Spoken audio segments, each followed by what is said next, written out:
Hello everyone, फिर से स्वागत है हमारा फिर से नेक्स्ट वीडियो और नए वीडियो में। और मैं आज का टॉपिक आपको सबसे पहले बता देता हूँ।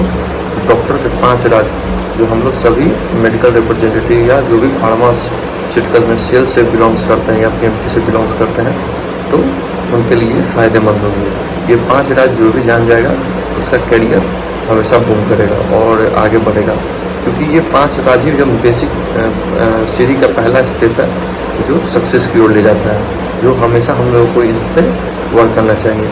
जैसे कि क्या होता है कि वैसे हम लोग मैथ बनाते हैं, ट्रिग्नोमेट्री वगैरह, तो उसमें सबसे बेसिक क्या है, बोर्ड मार्क्स आना चाहिए।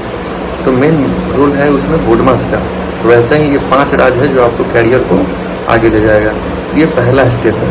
तो मैं लाइन बाय लाइन करके सबसे पहले मैं स्टेप का नाम बता देता हूँ कि कौन कौन सा स्टेप हम लोग बात करेंगे, ठीक है। तो पहला बात में क्लिनिक में कदम रखते हैं कि जजमेंट हो जाता है। तो ये है पहला बात कि आप जैसे ही क्लिनिक में कदम रखेंगे वैसे ही आपका जजमेंट हो जाता है। तो फिर दूसरी पॉइंट पर आएंगे, लंबी बातें बोर कर देती है। तीसरी बात है प्रॉब्लम सॉल्वर याद रहते हैं, सिर्फ सेल्समैन नहीं। तो मतलब कि जो प्रॉब्लम सॉल्वर्स याद रहते हैं, सेल्समैन नहीं। चौथा है कि भरोसा कंसिस्टेंसी से बनता है। और पांचवा है डॉक्टर आपके बारे में क्या सोचते हैं। तो पहला पॉइंट हम लोग डिस्कस करेंगे। पहला पॉइंट है क्लिनिक में कदम रखते हैं जजमेंट हो जाता है। तो आप बोलेंगे कि जजमेंट हो जाता है, आप कोई इंसान पहले ही जैसे ही कदम रखता है क्लिनिक में, एक ही सेकंड में कोई 10 दिन कैसे कर लेगा। तो जजमेंट हो जाता है, सही बात है ये। क्योंकि देखिए हमारा जो रोल है, हमारा जो वर्क है, मेनली हमारा नॉलेज और एटीट्यूड और पर्सनैलिटी पे डिपेंड करता है। What is your personality, how you inter in the clinic, what is your face expression. तो इस चीज़ पर डिपेंड करता है। तो जैसे ही हम लोग को डॉक्टर के चैम्बर में एंट्री करना है तो प्रोफेशन को मेंटेन रखना है, गुड एटीट्यूड रखना है, पॉजिटिव एटीट्यूड रखना है और हल्की से स्माइल करके अंदर घूमना चाहिए, घुसना चाहिए, एंट्री करना चाहिए उनके चैम्बर में। तो ये आपको एक सबसे बेस्ट पॉइंट है, सबसे पहला पॉइंट है। और तीसरा पॉइंट तो ऐसा है कि पूछिए ही नहीं, इसको कभी इग्नोर ही नहीं किया जा सकता है। तो ये तीसरा पॉइंट ऐसा है कि आपका कैरियर बिल्कुल बदल देगा। तो चलिए हम फिर दूसरी बातें पाते हैं। दूसरा पॉइंट पाते हैं, लंबी बातें बोर कर देती है। जैसा कि हम लोग सबको जानते हैं कि डॉक्टर के पास समय नहीं होता है, क्योंकि उनके पास पेशेंट का लाइन लगा रहता है और पेशेंट हमेशा मतलब कि जल्दी में रहता है कि जल्दी मेरा हो जाए, जल्दी घर जाए।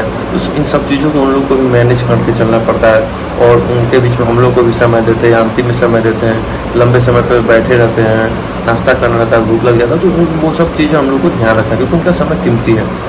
हमसे ज़्यादा उन पेशेंट को समय दे देंगे तो ज़्यादा उनके लिए फ़ायदेमंद हो जाएगा। तो ये चीज़ सोचना चाहिए। तो हम लोग बिल्कुल अपने प्रोडक्ट के बेनिफिट्स पे, जो पेशेंट के लिए बेनिफिट है, मतलब 90 सेकेंड में अपना प्रेजेंटेशन ख़त्म कर देना चाहिए। और प्रेजेंटेशन ख़त्म करके और हम लोग को प्रोडक्ट के बेनिफिट पे बात नहीं करना चाहिए। और मेनली हम लोग को प्रोडक्ट को बेनिफिट को, पेशेंट को बेनिफिट को ऐड करके ही बात करना चाहिए कि कैसे ये प्रोडक्ट आपके पेशेंट के लिए बेनिफिट है एंड बेनिफिशियल है। तो ये हमको करना चाहिए। और तीसरी बात ये है कि देखिए सेल्समैन कितना है, बहुत सारे सेल्समैन हैं। अब आजकल तो हज़ारों कंपनी आ गई है मार्केट में, फार्मा में। तो हज़ारों कंपनियां आ गई है, हज़ारों से ज़्यादा सेल्समैन है। क्योंकि हज़ार कंपनियां तो समझिए कितना सारा सेल्समैन होंगे। तो बहुत सारे सेल्समैन है। तो वो डॉक्टर मान लीजिए एवरेज, भाई अपना फील्ड का अनुभव आप लोगों को साझा करता हूँ कि मान लीजिए फील्ड में हमेशा लगता है कि रोज़ हर एक डॉक्टर लगता है 50 से 60 एमआर से मिलते हैं। तो आप कैसे याद रखेंगे कि आप सबसे बेस्ट हैं या हाँ ये लड़का अच्छा है। तो सेल्समैन मत बनिए, प्रॉब्लम सॉल्वर बनिए कि हाँ ये आपका मतलब कि ऐसे अपने प्रेजेंटेशन को प्रेजेंट कीजिए कि आप उसके लिए प्रॉब्लम सॉल्व कर रहे हैं, ना कि आप उसके लिए बेनिफिट्स बता रहे हैं। आपका जो दिक्कत है उसको सॉल्व कीजिए, तब उसी को याद रखता है डॉक्टर, जो उनके प्रॉब्लम को सॉल्व करता है। मान लीजिए आपको कोई प्रॉब्लम है और इतना सारा लोग आ रहा है, जा रहा है, पूछ के चला जा रहा है, तो आप पूछने वालों को याद रखेंगे या जो आपको पूछ कर जो प्रॉब्लम को सॉल्व कर दे उनको याद रखिएगा। तो वही बात है, मेनली वही याद रखे जाते हैं जो प्रॉब्लम को सॉल्व करते हैं, ना कि वो जब बस प्रॉब्लम आते हैं बता के पॉइंट चले जाते हैं। तो उनको सॉल्व करके बताना है। और पांचवा राज ये है कि डॉक्टर आपके बारे में बात करते हैं। जैसे कि हम लोग सोचते हैं कि मान लीजिए अब हम आए, विजिट किए और चले गए, तो ऐसा कुछ नहीं होता है कि डॉक्टर किसी से बात नहीं करेंगे कि हम कैसे रूडली बात किए या कुछ हम नॉलेज ही नहीं है, बस आए पट बोले, पॉइंट बोले, चले गए।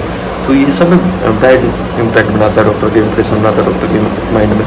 और वो लोग भी डिस्कस करते हैं बाकी डॉक्टरों से, क्योंकि वो लोग भी तो कुछ ना कुछ तो बात करेंगे ही करेंगे आपस में ही। जैसे हम लोग भी डॉक्टर के बारे में बात करते हैं, तो उन लोग भी हमारे बारे में भी बात करेंगे। तो ऐसा हम लोग को बनना चाहिए, ऐसे हमें अपने आप को प्रेजेंट करना चाहिए, ताकि हमारे उनके मन में गुड इम्पैक्ट पड़े। अगर हाँ गलती भी इम्पैक्ट भी पड़ता है तो वो भी बात होते हैं। इसीलिए हम लोग निगेटिव की तरफ नहीं जाना चाहिए, पॉजिटिव पॉइंट की तरफ जाना चाहिए, पॉजिटिव इंप्रेशन बनाना चाहिए उनके माइंड के अंदर में, ताकि आपके कैरियर में हेल्प हो सके। तो ये 5 बातें हैं मैंने आपके बीच में रखा, और साझा करता हूँ कि आप लोग इन 5 में से स्टार्ट कीजिए 1-2 पॉइंट से ही, ताकि आपको कैरियर में ग्रोथ मिले। चलिए, और देखते कमेंट कीजिए कि हाँ आप कौन से पॉइंट को अपने कैरियर में अभी इस्तेमाल करेंगे और कौन से पॉइंट को आप मेनली फोकस करेंगे, ताकि आपको कैरियर में हमेशा आगे बढ़े। तो ये होगा कुछ पॉइंट बातें। और हाँ, और मैं ये बात आपसे बोलना चाहता हूँ कि जिसको भी जो भी प्रॉब्लम हो इस फील्ड में, सेल्स में, तो कमेंट में ज़रूर बताएं, ताकि उस प्रॉब्लम को हम वीडियो को लेकर आएँ आपके सामने और उस प्रॉब्लम को सॉल्व करें, ताकि आपके लिए मददगार हो और दूसरों के लिए भी मददगार हो जो इस फील्ड में थोड़ा स्ट्रगल कर रहे हैं, थोड़ा दिक्कत हो रहा है उनके साथ, जो इसमें थोड़ा सा वीक परफॉर्म कर रहे हैं, तो उनके लिए बेनिफिशियल हो, क्योंकि एक दूसरे की सहायता से ही सभी इंसान आगे बढ़ता है। तो कृपया हमारे वीडियो को देखें, लाइक करें, सब्सक्राइब करें और शेयर करना ना भूलें, और दूसरों को मदद करते रहें। और मैं एक वीडियो और बनाना चाहूँगा, मतलब वीडियो लेकर आऊँगा जो इंटरेस्टिंग टॉपिक है। मतलब कमेंट में पूछा गया हमसे कि रेफरेंस काम करती है नहीं, या रेफरेंस कैसे इस्तेमाल करना चाहिए इस फील्ड में। तो इस पर मैं वीडियो ज़रूर लेकर आऊँगा, और जिसको इस पर वीडियो चाहिए कृपया करके कमेंट में बताएं, अपना राय विचार साझा करें। तो चलिए मिलते हैं अगले वीडियो में, तब तक इस वीडियो को देखते रहिए, शेयर करते रहिए और लाइक सब्सक्राइब करते रहिए। चलिए धन्यवाद, मिलते हैं अगले नेक्स्ट वीडियो में नई प्रॉब्लम के साथ।